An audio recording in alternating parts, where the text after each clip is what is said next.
Hello student, welcome to the my channel Valini nursing academy. सो मैंने जो प्रीवियस क्लास में जो मैं पढ़ा रही थी वो था आपका ओटाल्जिया। ओके, ओटाल्जिया मैंने आपको प्रीवियस क्लास में उसका इंट्रोडक्शन बताया हुआ था और मैंने उसके टाइप्स बताए हुए थे प्रीवियस क्लास में, जो आप देख सकते हैं मेरे प्रीवियस वीडियो में जाके। प्राइमरी ओटाल्जिया जो फर्स्ट टाइप था, प्राइमरी ओटाल्जिया, जिसके बारे में मैंने आपको डील कर दिया था। अब आता है आपका दूसरा सेकेंडरी ओटाल्जिया। सेकेंडरी ओटाल्जिया या फिर हम लोग उसको बोलते हैं रेफर्ड ओटाल्जिया। ओके, सेकेंडरी ओटाल्जिया या फिर रेफर्ड ओटाल्जिया। ओटाल्जिया का मतलब मैंने प्रीवियस क्लास में आपको बताया था कि क्या होता है। ये ईयर एक होता है, पेन इन ईयर होता है, या फिर सेंसेशन ऑफ फुलनेस, हमेशा कान बंद बंद वाली फीलिंग आती है, दैट इज कॉल्ड ओटाल्जिया। ओके, अब क्या होता है प्राइमरी ओटाल्जिया, जो मैंने आपको थोड़ा सा ब्रीफ बताती हूँ। प्राइमरी ओटाल्जिया क्या होता है, कोई भी जो डिजीज कंडीशन होता है या फिर कोई भी प्रॉब्लम एबनॉर्मलिटीज होती है वो कान के अंदर होती है। ओके, जब आपका आउटर एयर, मिडिल एयर या फिर इनर एयर, इसमें किसी भी तरह का अगर इन्फेक्शन हो गया है या फिर कोई इन्फ्लामेशन हो गया है, उस कंडीशन में जब ईयर एक होता है तो that is called primary otalgia. Okay, अब वही होता है हमारा सेकेंडरी ओटाल्जिया। सेकेंडरी ओटाल्जिया को जिसका हम लोग बोलते हैं रेफर्ड ओटाल्जिया। सेकेंडरी ओटाल्जिया क्या होता है, pain in originating from other side. Okay, मतलब क्या बोला है, आपके बॉडी में के किसी भी अदर पार्ट में, किसी भी अदर ऑर्गन में अगर प्रॉब्लम आता है और उस कंडीशन में ईयर में पेन होता है तो दैट इज कॉल्ड रेफर्ड ओटाल्जिया या फिर सेकेंडरी ओटाल्जिया। ओके, मतलब इसमें क्या बोल रहा है, आपके बॉडी के किसी अदर ऑर्गन में, अदर पार्ट में, या फिर आप कोई मेडिसिन ले रहे हैं, उसके साइड इफेक्ट्स हो रहे हैं, उस कंडीशन में अगर आपके ईयर में पेन होता है तो उसे हम लोग बोलते हैं आपका सेकेंडरी ओटाल्जिया। जिसमें आपका पहला आता है, जिसमें हम देख सकते हैं अलग अलग क्रेनियल नर्व के हिसाब से। तो पहला आता है ट्राइजेमिनल नर्व। ट्राइजेमिनल नर्व ये क्या होता है, हमारा फिफ्थ क्रेनियल नर्व होता है। Okay, fifth cranial nerve that is responsible for sensation of face and motor function. Okay, अब ये क्या हुआ, सेंसेशन ऑफ फेस और मोटर फंक्शन, ये हमारा दोनों चीजों के लिए आपका ट्राइजेमिनल नर्व जो होता है वो रिस्पॉन्सिबल होता है। ओके, लेकिन अगर क्या हुआ, इसमें अगर कोई एबनॉर्मलिटीज आ गई, नर्व में कोई एबनॉर्मलिटीज आ गई, उस कंडीशन में अगर ईयर में पेन हो रहा है तो दैट इज कॉल्ड रेफर्ड ओटाल्जिया। तो सेम वैसे आता है दूसरा आपका facial nerve. Facial nerve that is called seventh cranial nerve. Okay, इसे हम लोग सेवंथ क्रेनियल नर्व बोलते हैं।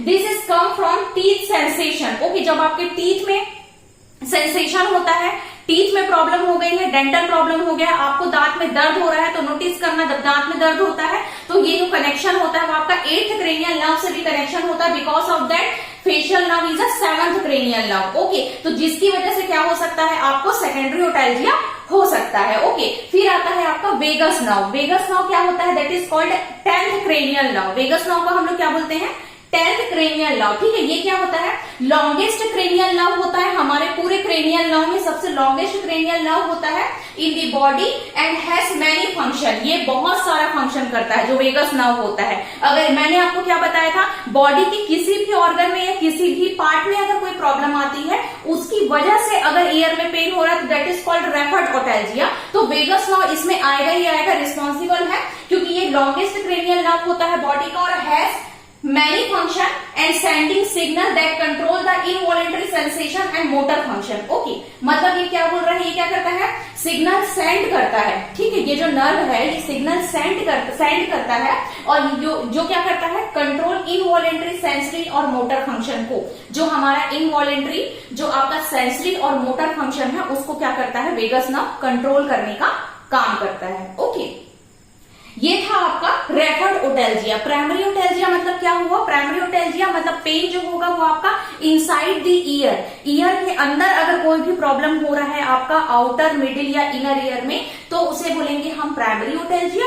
और सेकेंडरी ओटाल्जिया मतलब क्या होता है, आउटसाइड ऑफ द ईयर, मतलब बॉडी की किसी अदर पार्ट में अगर प्रॉब्लम हो रहा है और उस कंडीशन में ईयर में पेन हो रहा है तो दैट इज कॉल्ड रेफर्ड ओटाल्जिया या फिर आपका सेकेंडरी ओटाल्जिया। ओके, फिर आता है नेक्स्ट आपका रिस्क फैक्टर या फिर एटियोलॉजी। इसके क्या क्या कारण हो सकते हैं और क्या क्या ऐसे रिस्क हो सकते हैं जिसकी वजह से आपको ओटाल्जिया हो सकता है या फिर ईयर में पेन हो सकता है। तो पहला आपका आता है insertion of unclear and sharp article. ठीक है, जब क्या होता है, कोई ऐसा आर्टिकल या फिर कुछ ऐसा होता है ना, लकड़ी वगैरह जो होता है, जैसे पेंसिल का हम लोग वो करते हैं, जिसका नोक जो होता है, जिसको हम लोग कान के अंदर इंसर्ट करते हैं, ठीक है। अगर उस वजह से क्या होता है, आपका जो एक्सटर्नल ईयर होता है या फिर मिडिल ईयर हो सकता है, वो डैमेज हो सकता है।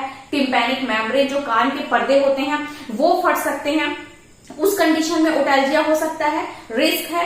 सेकंड है आपका इंस्टॉलेशन ऑफ कंटामिनेटेड सॉल्यूशन, ठीक है। आपका क्या होता है, कभी कभी कोई भी कंटामिनेटेड या फिर कोई गंदा पानी कान के अंदर चला जाता है, उस कंडीशन में भी रिस्क होता है आपका ओटैल्जिया का।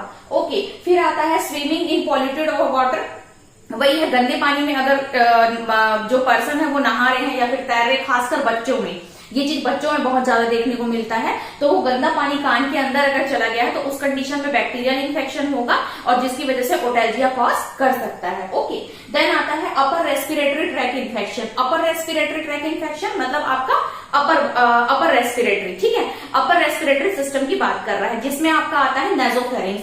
अब मैंने आपको प्रीवियस वीडियो में भी बताया था और एनाटॉमी के आपके स्ट्रक्चर जो क्लास हुई थी, ईयर का स्ट्रक्चर क्लास हुआ था, उसमें भी मैंने बताया था कि जो यूस्टेकियन ट्यूब जो होता है वो आपका नासोफेरिंक्स से जुड़ा रहता है, मतलब अपर रेस्पिरेटरी ट्रैक से जुड़ा रहता है। अगर आपको रेस्पिरेटरी ट्रैक में किसी भी टाइप का आपका इन्फेक्शन हो गया है तो उस कंडीशन में बैक्टीरिया या वायरस होते हैं, वो नासोफेरिंक्स के थ्रू मिडिल ईयर में मतलब एंटर करने का कोशिश करते हैं या फिर मिडिल ईयर में एंटर करते हैं, और उस कंडीशन में क्या हो सकता है, मिडिल ईयर में इन्फेक्शन हो सकता है और ओटैल्जिया कॉज कर सकता है। ओके, नेक्स्ट आता है आपका साइनोसाइटिस, ठीक है। साइनस में इन्फेक्शन हो गया है आपका, मैंने बताया था, अगर आपका साइनस आप जानते ही है, साइनस में अगर इन्फेक्शन हुआ है मतलब आपके जो फेशियल नर्व है उसमें अगर इन्फेक्शन हो गया है तो वो जो इन्फेक्शन है वो आपका क्या हो सकता है, आपका ईयर तक ट्रांसफर हो सकता है। ओके, देन आता है डेंटल प्रॉब्लम। मैंने ये भी आपको बताया था कि डेंटल प्रॉब्लम अगर हो सकता है जहां पे आपका टीथ में प्रॉब्लम है, ठीक है, उस कंडीशन में भी ईयर में प्रॉब्लम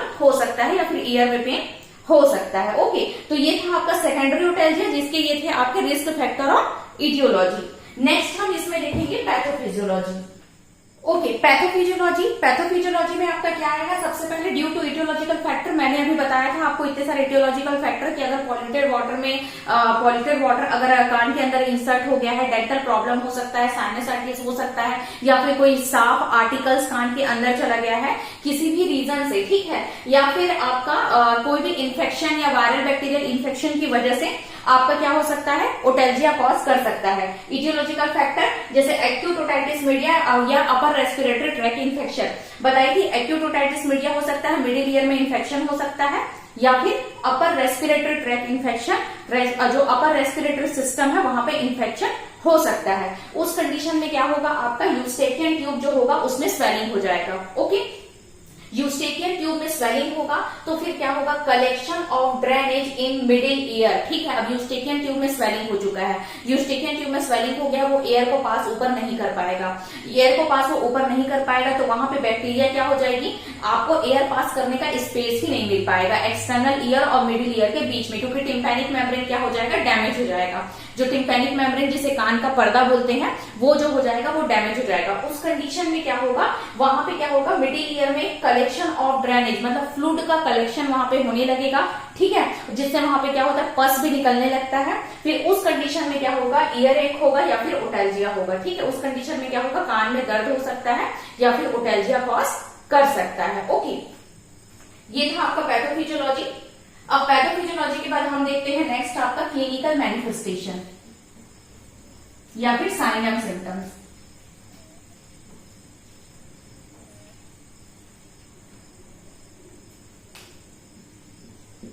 क्लिनिकल मैनिफेस्टेशन जिसमें सबसे पहला जो आता है वो होता है आपका ईयर पेन, जिसके बारे में हम अभी स्टडी कर रहे हैं। ओके, सेकेंड वन जो होता है वो क्या होता है, fever.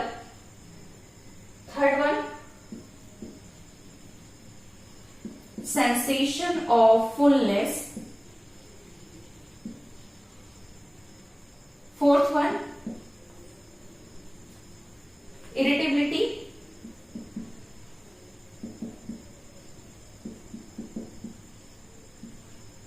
Fifth one insomnia.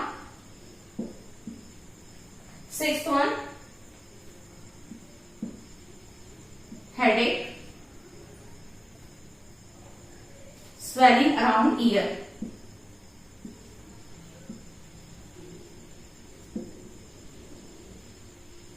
swelling around ear. Okay, तो क्या क्या हो सकता है आपका clinical manifestation, sign and symptoms हमको क्या क्या दिखाई देंगे ओटैल्जिया के केस में? ईयर पेन होगा, ठीक है, जो भी हम लोग पढ़ रहे हैं। फीवर आ सकता है, क्योंकि अगर बॉडी के अदर मतलब अगर मान लो सेकेंडरी ओटैल्जिया कॉज किया है, बॉडी के किसी अदर पार्ट में अगर प्रॉब्लम हो गया है, ठीक है, उस कंडीशन में अगर ईयर में पेन हो रहा है तो फीवर हो सकता है। ओके, देन आता है आपका सेंसेशन ऑफ फुलनेस। मैंने बताया था कान बंद बंद की जो फीलिंग आती है वो होता है आपका सेंसेशन ऑफ फुलनेस। फिर आता है आपका इरिटेबिलिटी, ठीक है, इरिटेट होगा पेशेंट, कंटिन्यू आपको इरिटेशन होगी। फिर आता है आपका इंसोम्निया, नींद नहीं आएगी, क्योंकि पता है कि अगर डेंटल प्रॉब्लम होता है, दांत में दर्द होता है या फिर कान में दर्द होता है, नींद नहीं आता है, तो वह आपका इंसोम्निया। हेडेक हो सकता है कंटिन्यू, और swelling around the year, year के अराउंड स्वेलिंग हो सकता है ड्यू टू इन्फेक्शन या फिर इन्फ्लामेशन, किसी भी रीजन की वजह से। ओके, तो ये था आपका क्लिनिकल मैनिफेस्टेशन। फिर आता है आपका डायग्नोसिस फाइंडिंग।